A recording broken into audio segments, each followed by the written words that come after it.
But please go on, Professor Swain. Thank you, Chairman, for inviting me.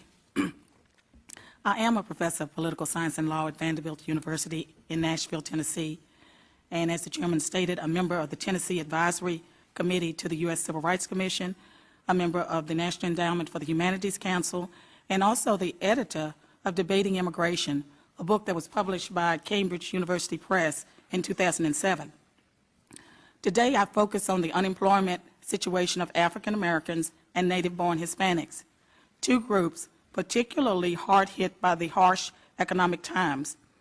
After providing unemployment figures for all Americans, I focus on native-born Black and Hispanics.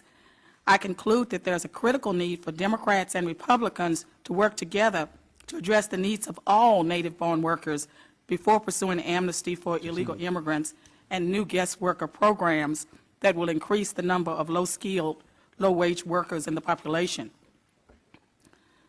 In the current economic environment, many Americans are suffering from unemployment, job displacement, and stagnant or declining wages.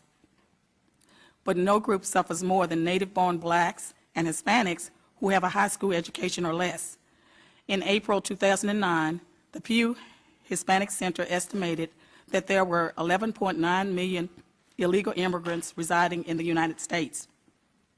Data from March 2008 showed that 8.3 million of these were illegal immigrants holding jobs that could have gone to eligible American workers.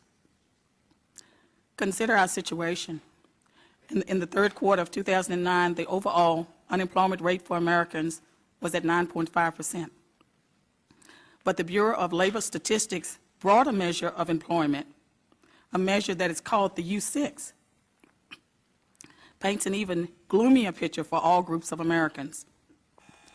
The U6 includes the unemployed people who would like to have a job but have not looked recently, those who hold part-time positions but who would like to work full-time. Using U6 as our measure, we find that the overall employment rate for native workers is a whopping, the unemployment rate for native workers is a whopping 15.9%. Native workers with less than a high school education have an overall unemployment rate of 20.5% and a U6 rate of 32.4%. Now that represents a lot of people out of work. If we look at the unemployment rate for young native-born Americans 18 through 29 with only a high school education, their unemployment rate is 19% with a U6 rate of 31.2%. When we turn to racial and ethnic minorities, the picture looks uglier. Native-born Blacks with less than a high school education have an unemployment rate of 28.8% and a U6 measure of 42.2%. Almost half of the people are in this category who would like to be working full-time are either unemployed or they're underemployed. As is always the case, young people are the most affected.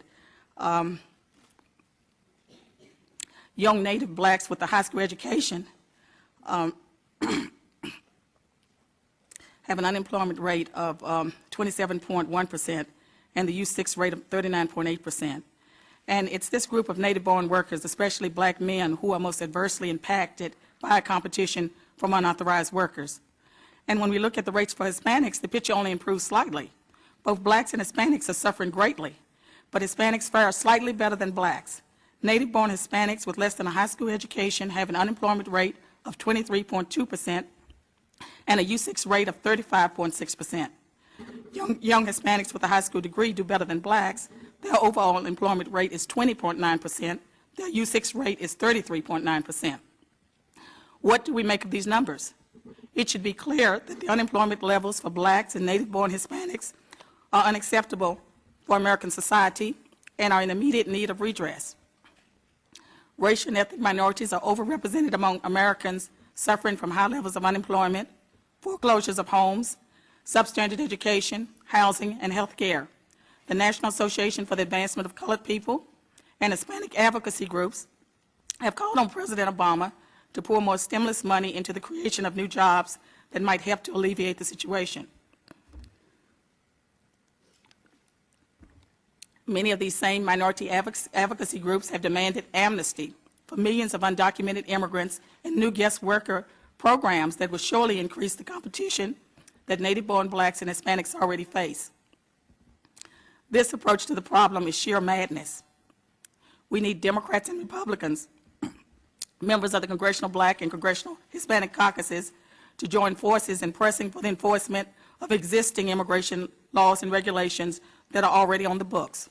We need Democrats and Republicans, members of the Congressional Black and Congressional Hispanic caucuses, to join forces in pressing for the enforcement of existing immigration laws and regulations already on the books. Existing immigration laws make it a crime for employers to hire unauthorized workers knowingly. By enforcing existing laws and regulations, we can immediately provide new opportunities for native-born workers without waiting for immigration reform to make its way through Congress. We need a multifaceted approach to provide incentives for compliance. Such incentives include workplace raids and stiffer sanctions for employers who break the law. We also need to go one step further. We need both to encourage and demand that state, federal, and local authorities take aggressive steps to ensure that all businesses, public and private, participate in the federal E-Verify program. E-Verify is a highly effective program that should be made mandatory and expanded across the nation. If we expand and mandate E-Verify, we make it possible for more native-born workers to achieve the American dream for themselves and their families. We make it possible for more native-born Americans to achieve the life, liberty, and pursuit of happiness that our forefathers saw as a fundamental right.